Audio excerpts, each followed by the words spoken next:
Terima kasih pada ahli yang berhormat. Yang berhormat, saya belum jemput lagi. Yang berhormat Menteri, sebentar. Ada benda, satu dua benda nak bercakap. Yang berhormat Menteri, saya memberi 15 minit, itu tolak waktu injury. Ya, silakan Yang berhormat Menteri. Tak sabar nak jawab. Terima kasih kepada hari ini nampak memberi pandangan-pandangan termasuk apa yang perlu kita buat masa depan. Kalau kita nak main blame game, kenapa sekarang keluar hanya 63%? Kenapa dulu tak buat? Tak boleh kita kata begitu. Kita hadapi masalah sekarang, kita nak hadapi bagaimana masa hadapan. Ada ahli yang berhormat mengatakan, selesaikan takkan berlaku dah masalah. Makanan, hal makanan tak boleh kita cakap begitu. Kita kena ingat selalu ulama-ulama dulu memberitahu bagaimana Sayyidina Umar bisa menangguhkan hukuman hudud kerana berlaku kecurian yang begitu banyak, kelaparan. Kalau laksanakan hukum barangkali tidak keadilan berlaku pada waktu itu. Itu khalifah yang paling adil, berlaku krisis makanan pada waktu itu. Begitu juga zaman Nabi Yusuf AS. Bagaimana Nabi Ishak membawa keluarganya untuk minta gandum kepada Nabi Yusuf yang dianggap menjadi Perdana Menteri lah pada waktu itu, yang berjaya menyelesaikan masalah pertanian di Mesir. Artinya masalah makanan ini dia berlaku dari masa ke semasa. Kita cuba bersama mencari penyelesaian terbaik. Tapi kalau kita kata dah berlaku penyelesaian terbaik, takkan berlaku krisis lagi pada masa akan datang? Kita tak tahu. Kerana misalnya kalau banjir besar, berlaku tenggelam di tempat jelapan padi ini berhari-hari, berminggu-minggu, El Nino dan sebagainya, kita akan hadapi pula masalah krisis baru pada waktu itu. Oleh itu, cadangan-cadangan untuk masa depan itu kita ambil perhatian dan kita jaga bersama. Sebab masalah makanan ini, keterjaminan makanan ini dihadapi oleh seluruh dunia sekarang. Saya sebut tadi, England itu guru dalam bentuk segala ekonomi dan sebagainya. Tapi mereka menghadapi inflasi 11% sekarang. Jerman 7%. Jadi kita hadapi masalah, kita akui tak ada masalah, kita ada masalah, tapi inflasi kita masih antara 3 hingga 4%. Ini yang perlu kita lihat secara keseluruhan. Titi Wangsa memulakan ucapannya mencadangkan supaya diberi kebebasan kepada pro perniagaan. Kita tak boleh kongkong sampai bila-bila.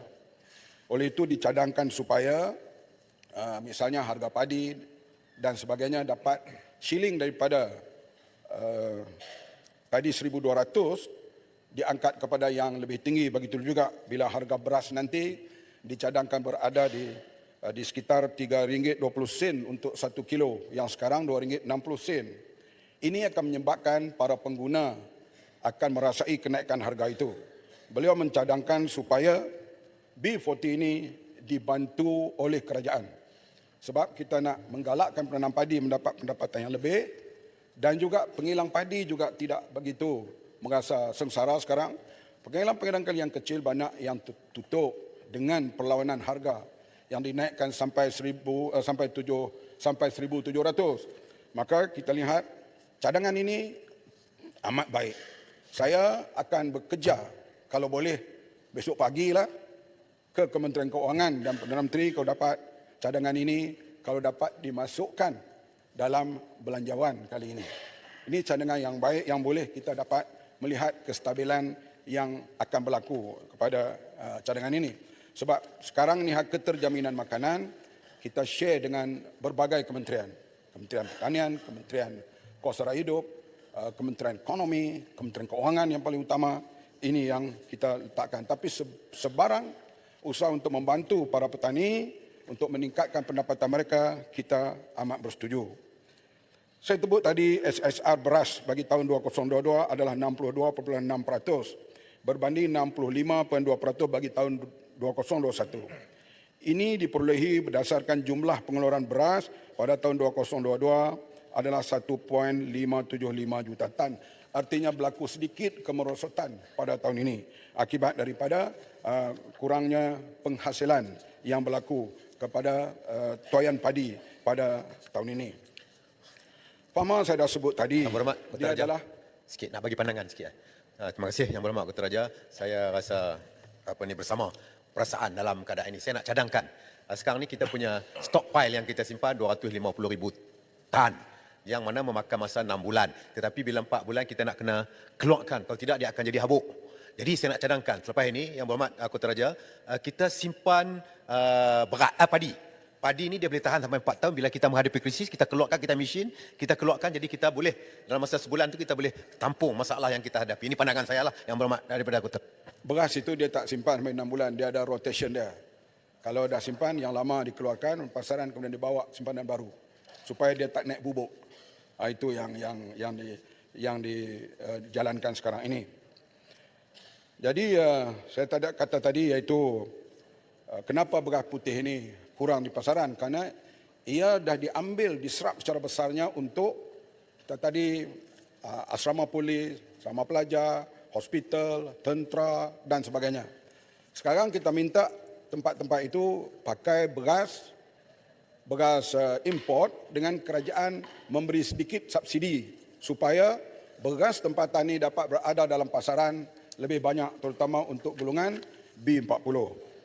Kita sebut tadi pada 20 September, program khas beras putih tempatan sehingga 8 Oktober 708,978 kampit 10 kilo telah diedarkan di seluruh Semenanjung melalui rantaian peruncit seperti Pasaraya, Premis Outlet Pama dan LPP.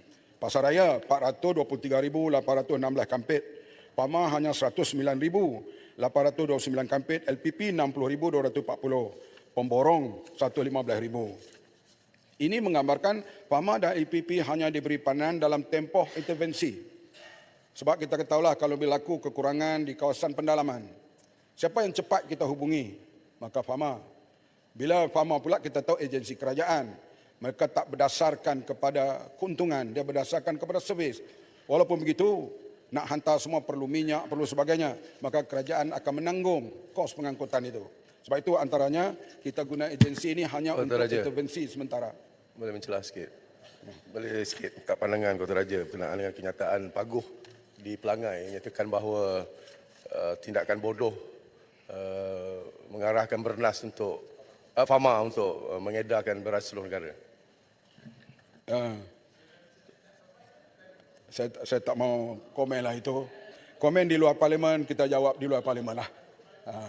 Kita akan jawab hanya yang berlaku dalam parlimen ini. Kota Raja, saya nak mencelah sedikit. Sahabat Bernam. Tanjung Karang. Oh, Tanjung Karang memang bendang banyak. Sebagaimana kita tahu, Bernas telah dipertanggungjawabkan untuk menguruskan soal beras di dalam negara kita sejak daripada diambil alih daripada Lembaga Padi dan Beras Negara. Tapi kita lihat dalam krisis kekurangan beras putih tempatan yang kita hadapi sekarang, kita tak dengar pun Bernas bersuara.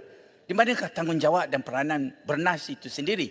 Sehingga kan proses pengedaran beras, sepatutnya mereka ada 32 stockpile warehouse yang mana sedia diedarkan beras ke mana-mana saja dengan network yang telah dibina selama 30 tahun. Kenapa mereka tidak berperanan dan kenapa Fama dan LPP pula terjerumus untuk mengedarkan beras? Terima kasih. Tidak terjerumus, intervensi. Sementara kalau kakak lagi berat, mungkin kita boleh guna rela. Artinya Kenapa Bernas tidak berperanan sekarang? Bernas berperanan, peranannya mengimport dan juga berusaha. Dan mereka jenis bukan buat kenyataan akhbar. Mereka bukan badan politik seperti kita yang banyak membuat, mereka badan perniagaan dan juga terlibat dalam obligasi sosial. Kuranglah mereka buat kenyataan. Kita ni sebab orang politik, kita buat sikit, kita nak beritahu kat orang. Macam arau. Kalau tidak, siapa nak tahu kerja kebajikan yang kita buat. Kerajaan menetapkan harga lantai belian pada RM1,200 sejak tahun 2014. Penetapan harga lantai ini adalah bagi memastikan petani mendapat harga padi yang berpatutan sebagai tanda aras pada waktu itu. Kita lihat sekarang ini misalnya beras kita. Ini tahun 2008 yang RM2.80 sekilo ini, RM2.60. Ini tahun 2008. Adakah perlu dikaji semula? Saya kata perlu. Sebarang kenaikan ini dan melibatkan kos dan sebagainya. Kalau nak beri subsidi pada B40, kena bincang pula dengan pihak Kementerian Ekonomi dan Kementerian Keuangan. Saya akan segerakan bincang perkara ini supaya harga lantai ini dapat dikaji. Saya tak boleh kata yes, saya akan setuju. Tiba-tiba esok ni pihak Menteri Ekonomi dan juga Menteri Kewangan kata, no, kita tak ada kemampuan lagi. Tapi saya akan bawa perkara ini dengan seberapa segera supaya dapat kita kaji dengan harga lantai dan harga pasaran beras ini supaya petani dapat dibela, dapat mengangkat sedikit. Walaupun baru ini naik RM500, sudah terangkat, tapi diganggu pula dengan para pengilang yang beli tinggi itu, tiba-tiba mereka beli pula rendah sekarang ni RM1,250. Dia beli pula harga, menyebabkan para petani marah, para pengilang pun rasa tak berapa sesuai dengan harga yang ada Pak sekarang. Menteri, Pak Ribunta tanya sikit. Pak Ribunta dulu ya. Lepas ni sikit ya. Saya minta juga sikit. Okey. Daerah Krian ni antara jelapang padi di sebelah utara, Perak. Saya sempat melawat beberapa kilang pengeluar padi, pengilang padi di Paribunta. Memang beras tempatan tak ada, kebanyakannya beras import yang dibungkus oleh kilang-kilang tersebut. Saya juga melawat beberapa seraya di seluruh pekan Paribunta, sama ada yang kecil atau yang besar. Dan beras tempatan waktu itu memang tidak ada. Kebanyakannya beras import. Dalam masa yang sama, YB Menteri pernah bercakap beras tempatan cukup dan diedarkan oleh farmer sendiri ke setiap daerah. Isunya, kalau beras tempatan cukup untuk diedar pada pengguna, mengapa tak dihantar ke kedai-kedai? Sebab bila diedar oleh farmer, menyebabkan rakyat berebut-rebut. Jadi tak elok berebut nakkan beras. Hantar sajalah ke kedai, ke pasar raya, supaya tidak menyusahkan rakyat untuk mendapatkan beras tempatan. Terima kasih. Kau dengar flow ucapan saya dah terang kenapa beras tempatan ni tiba-tiba tak cukup kerana berlaku kenaikan harga import. Bahasa Kedah Utara dia pergi terpa ke beras tempatan. Sebelum tu beras tempatan, misalnya ada Maidin memberitahu sampai dia kena hantar balik. Artinya orang tak beli waktu itu sebab orang syok beli dengan harga beras import. Kalau tinggi pun tak banyak mana, tapi kalau naik beras import sampai RM40, RM45, maka mereka serbulah beras tempatan. Itu yang jadi shortage. Itu dan sekarang kita cuba seimbangkan dengan berbagai intervensi yang dibuat. Cuba kita seimbangkan pada waktu itu. Dan panik pula. Sudah orang main, beras tak ada bulan depan, beras tak ada 2 bulan lagi. Maka orang beli secara banyak. Maka menyebabkan berlaku shortage itu yang kita terpaksa tacklekan sekarang ini melalui berbagai intervensi. Yang berhormat sikit je. Saya ingin penjelasan sejauh Betul mana, panjang. sikit je. Sejauh mana rundingan yang kita telah buat dengan negara-negara pengeluar beras utama dunia seperti India, Thailand, Vietnam supaya dia terus membekalkan beras dengan harga yang sesuai, yang tidak tinggi. Sebab ini penting kita tengok bagaimana negara Indonesia telah buat rundingan dengan negara-negara pengeluar utama dengan perjanjian 3-4 tahun bekalan beras mencukupi untuk negara. Apakah usaha ini telah dibuat? Terima kasih Rantau Panjang. Baru ini mesyuarat Menteri-Menteri Pertanian ASEAN di Kuala Lumpur, saya menjadi tuan rumahnya. Dan di antara negara yang memberi jaminan kalau kita hadapi masalah beras sekarang ini, mereka bersedia untuk bertindak segera, iaitu Kamboja, Vietnam dan juga Thailand.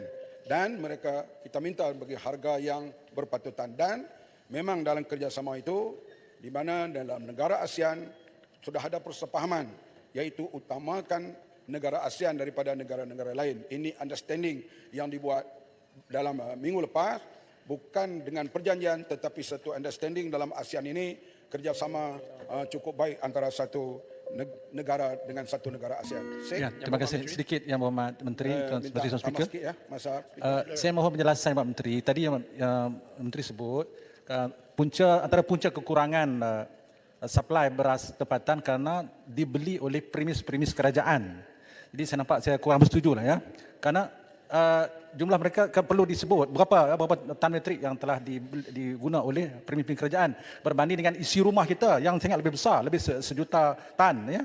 Jadi perlu dijelaskan kerana kita lihat langkah intervensi kerajaan memberi 400 juta subsidi itu saya takut tak dapat nak menyelesaikan masalah untuk jangka panjang dan menyebabkan petani tadi ini yang menuntut supaya ada harga lantai, harga padi 1,500 itu kita tak dapat nak pertimbangkan kerana kekangan keuangan kita. Terima kasih.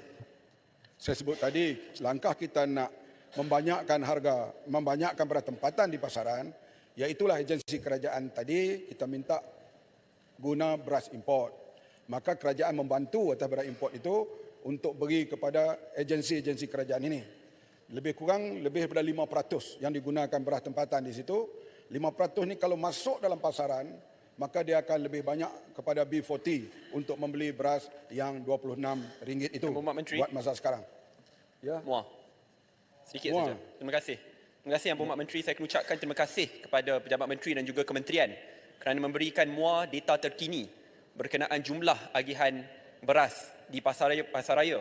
Tetapi apabila saya turun ke pasaraya ini, apa yang dikongsikan di atas kertas dengan pelaksanaannya sangat berbeza. Saya beri contoh. Ada yang dikatakan pada satu pasaraya mereka disalurkan 50 ke 100 paket 10 kilogram beras pada 2 hari yang lepas. Tetapi apabila saya lawat pasaraya tersebut dengan kertas yang datang daripada pejabat ataupun kementerian, mereka kongsikan bahawa tak sampai 20 paket beras pun. Dan apabila saya lawat pasaraya-pasaraya lain, mereka kongsikan perkara sama. Apa yang dilaporkan di atas kertas, pasaraya ini menerima 100 kampit, 200 kampit, 50 kampit. Tetapi apabila saya turun dan tanya, mereka kata tak sampai 50% pun apa yang dijanjikan sampai kepada mereka. Maksudnya daripada sudut atas kertas dan pelaksanaan itu bermasalah.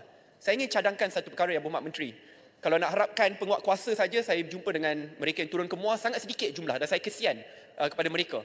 Tetapi jikalau kementerian boleh kongsikan data transparansi, maksudnya kepada semua ahli parlimen supaya kita tahu berapa yang telah disalurkan, berapa paket beras di Maidin, berapa paket beras di pasaraya ABC, supaya kita boleh tinjau menggunakan data terkini dan di situ kalau dapat kongsikan kepada umum, rakyat boleh lihat.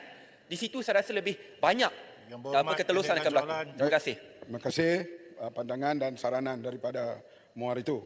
Dan saya juga mintalah, dalam suasana begini, jangan kita ambil undang-undang, orang kata in our own hand.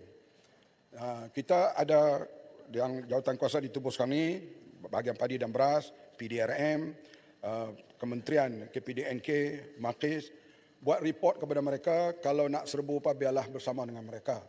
Tak boleh kita pergi ke mana-mana kilang, buat serbuan begitu, dan ambil video pula serbuan kita itu, dan negara kita ni ada peraturan. Ada peraturan supaya kita jangan bertindak di atas undang-undang di tangan kita sendiri. Lepas itu kita tahulah, macam polis nak tangkap saya dulu pun, dia kena tunjuk waran dulu. Artinya walaupun dia polis, dia nak tangkap kita, dia kena tunjuk waran. Artinya kuasa mereka kena ada cara nak buat SOP penangkapan dan sebagainya. Begitu juga ketika nak serbu mana-mana tempat, jangan individu pergi buat serbuan itu, sebab kita ada rule of law. Kita kena buat report kepada polis ke kepada jabatan yang saya sebutkan tadi. Dan banyak hari saya cakap secara umum lah. Secara umumnya iaitu mereka nak minta maaf sikit harga. Ahmad. Pasal saya cek dengan semua pok-pok sini, tidak ada orang yang pergi serbu. Yang kita tengok yang serbu cuma di pihak sana. Ketua Pemuda UMNO yang serbu. Adakah yang tu yang Muhammad maksudkan? Saya tidak mahu menyebut sesiapa. Itu saja. Tapi saya nak secara umum. Sebab kita misalnya kita tak puas hati apa-apa pun, kita ada saluran-saluran undang-undang. Ini yang kita nak sebutkan di sini. Soal berlaku berah banyak di Arau sebut tu, di Pelangai. Ini intervensi kerajaan Pahang dan sebagainya. Kalau ada nampak penyelewengan, langgar Akta Pilihan Raya, itu boleh buat report. Sebab kita nak pilihan raya, dah pilihan 2 tempat dah ni. Kuala Terengganu dengan Kemaman, kerana berlaku kes rasuah. Jadi itu yang sudah berlaku di Kemaman, nak berlaku pula dah berlaku di Kuala Terengganu, nak berlaku di Kemaman kerana kes rasuah. Menteri. Jadi kalau di Pelangai ni kalau ada kes, buat report lah. Menteri. Bukan berlaku rasuah. Ada unsur-unsur rasuah. Kena betulkan tu. Tak apa, SPR dah buat keputusan, kena buat pilihan raya semula. Unsur dengan rasuah berlainan. Pada yang dipertua. Yang lain-lain saya akan jawab. Saya menghargai semua pandangan hari ini. Saya menghargai semua. Saya nampak betul-betul ahli parlimen ikhlas betul bagaimana nak menjadikan cukup beras pada masa yang akan datang. Soal berskala besar, teknologi baru, Sabah juga kena pindah akta supaya boleh terima benih daripada Mardi dan sebagainya. Maka kita akan sama-sama melihat jangka masa yang tak berapa panjang, cukup beras di Malaysia ni. Boleh, kerajaan negeri kena bersama. 29 bulan ni saya nak pergi ke Besut. Jadi lepas Besut kena ada itu. Saya nak tengok macam mana tuai padi yang dibuat alas kincan di situ. Okey, sedikit. Sampai atau tidak yang kita nak 10 tan itu. Yang tu. Cukuplah dulu. Setakat ini dulu. Terima kasih Menteri. Sedikit Yang lain saya akan jawab. Menteri, Ucapan yang berhormat hari ini yang terbaik. Kami semua, saya tunggu ni. Saya tunggu. Daripada pukul 2.30. Yang tu bagi Cuma yang penghabis tu yang hormat. sikit-sikit. Yang penghabis tu. Yang kata Ketua Pemuda pergi rempuh tu, kita setuju. Tapi kata kami makan rasuah, saya tak setuju. Betul, yang tu. Baik, yang lain tu bincang di luar. Siapa-siapa. Sedikit penjelasan.